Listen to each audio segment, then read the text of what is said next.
The Roman Republic existed for almost 500 years. The Roman Empire then existed for almost another 500 years. The two institutions had a great deal in common, but they radically differed in how Rome was administered. The Republic was set up to explicitly prevent the rule of a single individual, and yet, during the Empire, that is exactly what happened. Learn more about how the Roman Republic became the Roman Empire on this episode of Everything Everywhere Daily.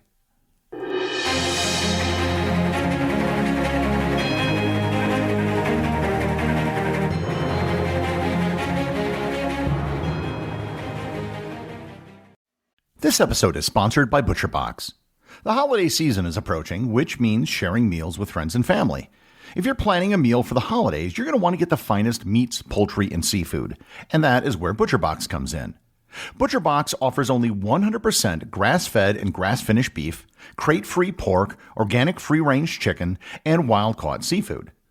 But if you're interested in something a bit more traditional, at least for Americans, they also have something that you and your family might want for the holidays: turkey. You can serve some of the best free-range turkey with no added antibiotics, hormones, or preservatives. And if you're looking for turkey for your holiday meal, you're in luck. ButcherBox is offering Everything Everywhere Daily listeners free turkey in your first box, plus $20 off your first order. Just sign up at butcherbox.com/daily and use code DAILY. Once again, butcherbox.com/daily, code DAILY. Taking charge of your future starts with taking the first steps. And saving up to $30 a month on Cox Internet with the Affordable Connectivity Program makes those steps easy to take. Whether they bring you to click upload on your first short film or join now for an online book club. Applying is easy. See if you qualify at cox.com/ACP. Non-transferable one per household. Application and eligibility decisions are made by the FCC.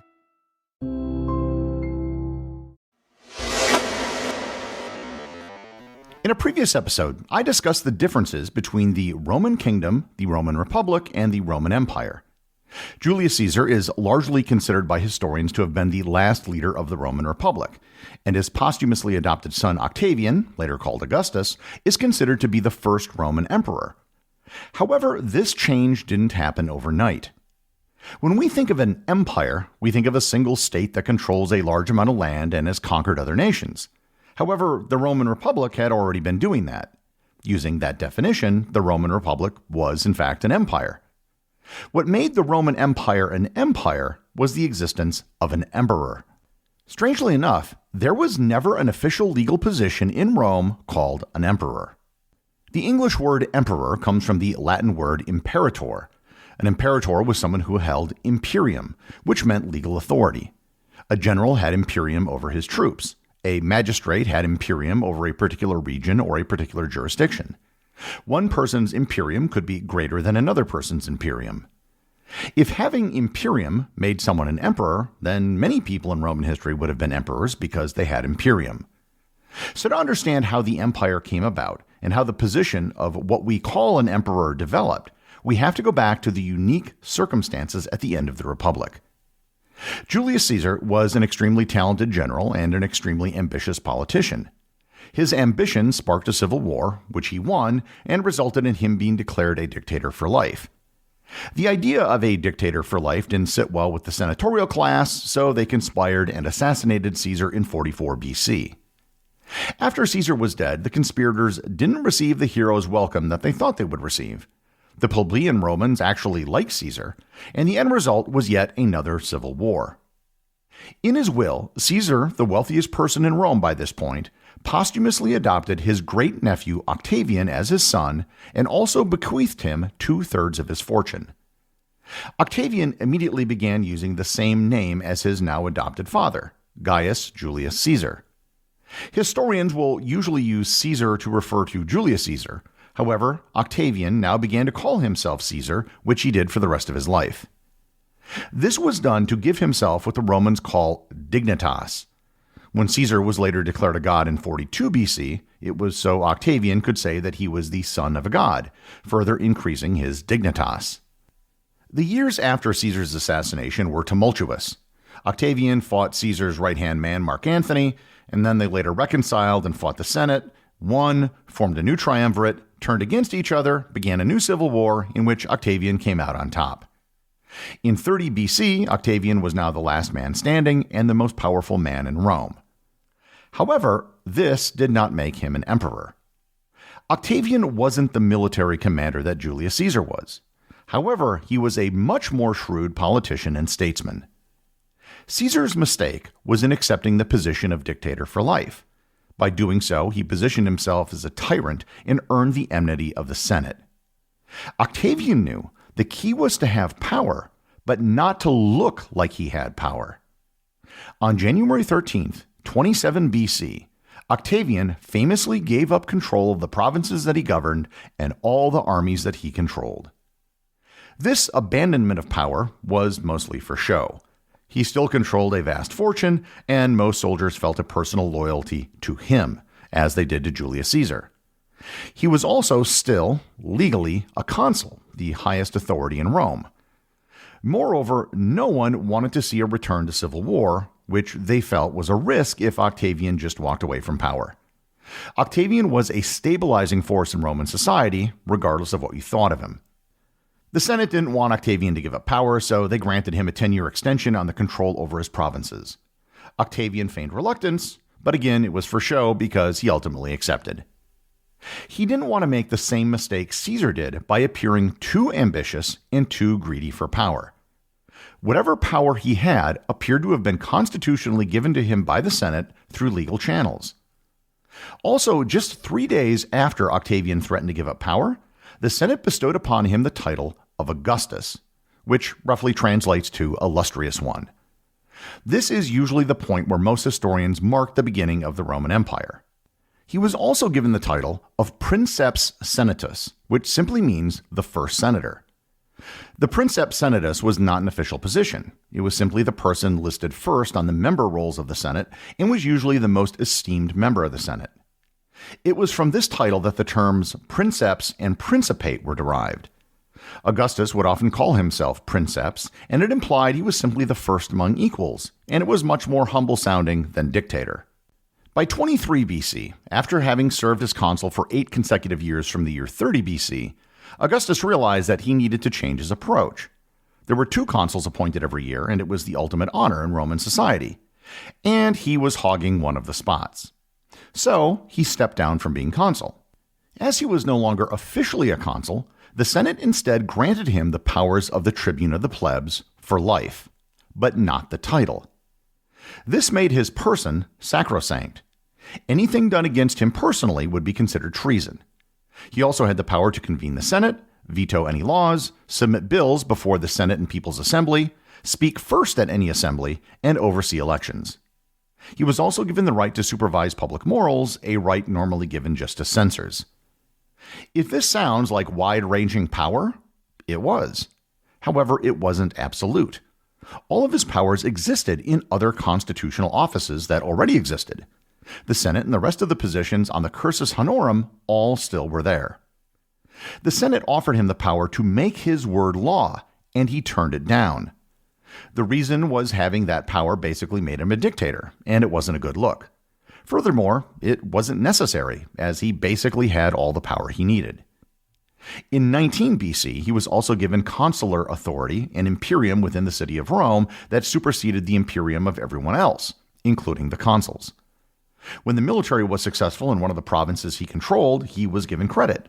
When they were successful in a senatorial province, he was still given credit because he was the princeps senatus. The end result is that nobody was allowed to have a triumph in Rome other than him. In 12 BC, his former triumvir Lepidus died, who also had held the position of Pontifex Maximus, the highest religious figure in the Roman religion. That was a lifetime position, which was then given to Augustus. In 2 BC, he was given the title Pater Patriae, or the father of the country. There was one other thing that Augustus did that helped establish the power of the emperor. He lived a really long time. When Julius Caesar died, Octavian was only 18 years old, and he was thrust into power at a very young age. He was only 36 when he was proclaimed Augustus, and he managed to live to the age of 75. By the time he died, and given the lifespan of the average Roman, almost nobody could remember the days of the Republic. The powers given to Augustus had become the norm. Augustus was also smart in that he accumulated powers without actually having to hold office, and he did so gradually over a period of decades. He was willing to forego powers given to him when he felt that they were too much.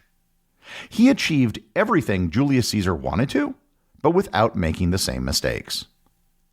However, there was a problem. All of these honors were given to him as a person. There wasn't an office that held all these powers that someone else could fill. When Augustus died in the year 14, there was a question as to what would happen. Augustus, after having many other close relatives die unexpectedly, ended up selecting his stepson Tiberius as his successor. Before he died, he extended many of his powers to Tiberius, including his tribunate and proconsular powers. In his will, much of his wealth was given to Tiberius, and he also legally adopted Tiberius as his son. Just a few weeks after the death of Augustus, the Senate bestowed upon Tiberius the title of Princeps Augustus, and he was also elected Pontifex Maximus. As the adopted son of Octavian Gaius Julius Caesar, he too was now able to use the name Caesar. Most importantly, the Roman system by this time had become accustomed to being run by a single individual. The system of collected powers and titles became known as the Principate. The powers and honors bestowed upon the Princeps expanded over time. One of the few documents we have that outlines the power of the Princeps was the Lex de Imperio Vespasiani, a document created after the ascension of Emperor Vespasian in the year 69. The Lex de Imperio Vespasiani is only the second part of a two-page document, but it provides a partial list of the powers of the emperor. In it, it gives the emperor the powers to endorse candidates for office and expand the boundaries of the city, as well as the power to do anything, quote, he believes in the interest of the state that he should do. The powers clearly had expanded by this time, but they were still, at least in theory, given by the Senate to keep up the illusion of the Republic. Vespasian wasn't related to previous emperors, but still used Caesar as a title, which is something that all subsequent emperors did. The Principate lasted from 27 BC until the year 284, and the rise of the Emperor Domitian. Domitian changed the nature of the role of emperor and began a period known as the Dominate. The Dominate comes from the word dominus, which means lord. The Dominate differed from the Principate in that the empire became much closer to a monarchy. Domitian split up the empire into halves, each of which was to be ruled by a senior Augustus and a junior Caesar. The Caesar was to be groomed to take over for the Augustus. For all practical purposes, the emperor was an autocrat whose word was law. However, throughout the Roman Empire, the Senate did at least rubber stamp every new emperor.